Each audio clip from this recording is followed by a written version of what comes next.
This episode has been brought to you by DiceyGoblin.com, online board game retailer, where every board game is an award-winning board game. All right, everybody, welcome to our Game 6 recap. Let me tell you what, I'm sure you can tell just by looking at the board right now that this game went to complete crap real fast. Let's read our main mission briefing real quick. The situation has intensified. The Fated are spreading faster than we calculated. Countries are hesitant to turn troops on their loved ones. We need to control their spread or the world will go into darkness. Don't let the other diseases grow unchecked or we'll have an end-world situation. Also, our most knowledgeable team, we need you to complete 3 objectives this month. All right, 3 objectives. What are the possible objectives? Well, we always have the mandatory objective of discover the cures for the 3 normal diseases. By the way, we discovered none this game.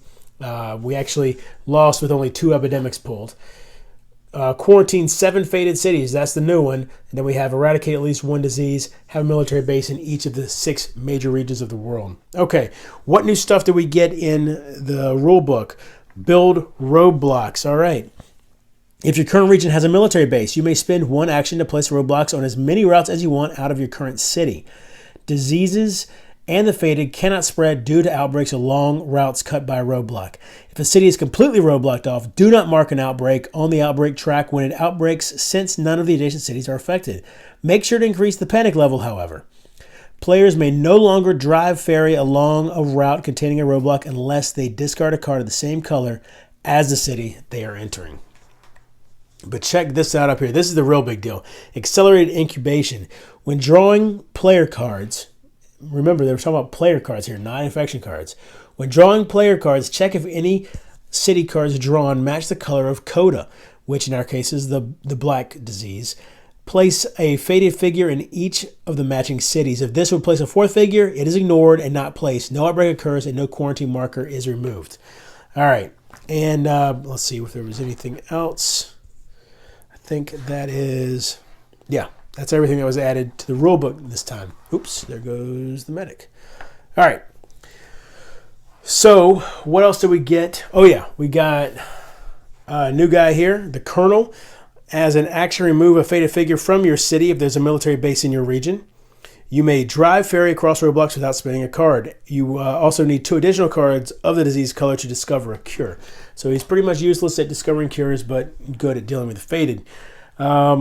Here we gave him co-workers with the scientist, and we gave him rivals with the dispatcher over there. This is also the first time we used the dispatcher. Now over here on the board, I'm trying to think. Oh yeah, here are what the roadblocks look like. You can see we used some of them to try to block off Cairo, and then over here to block Madrid off from Sao Paulo. Now at this point, the fated have moved into Khartoum. Now at the end of this game, so the yellow is now affected by the fated.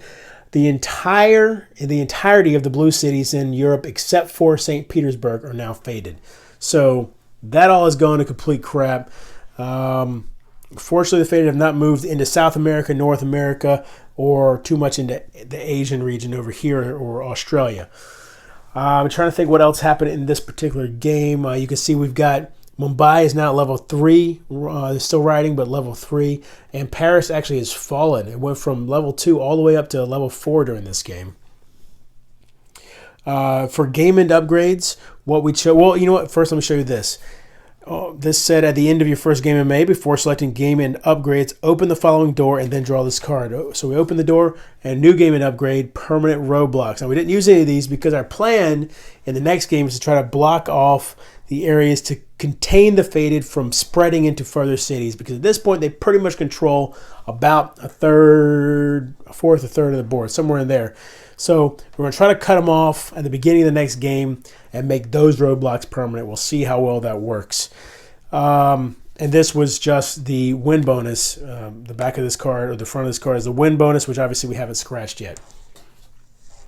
So for our game and upgrades, what we did choose this time, we made Sydney a permanent military base and Cairo a permanent military base. That way we are 2/3 of the way to completing this objective as soon as we start the next game.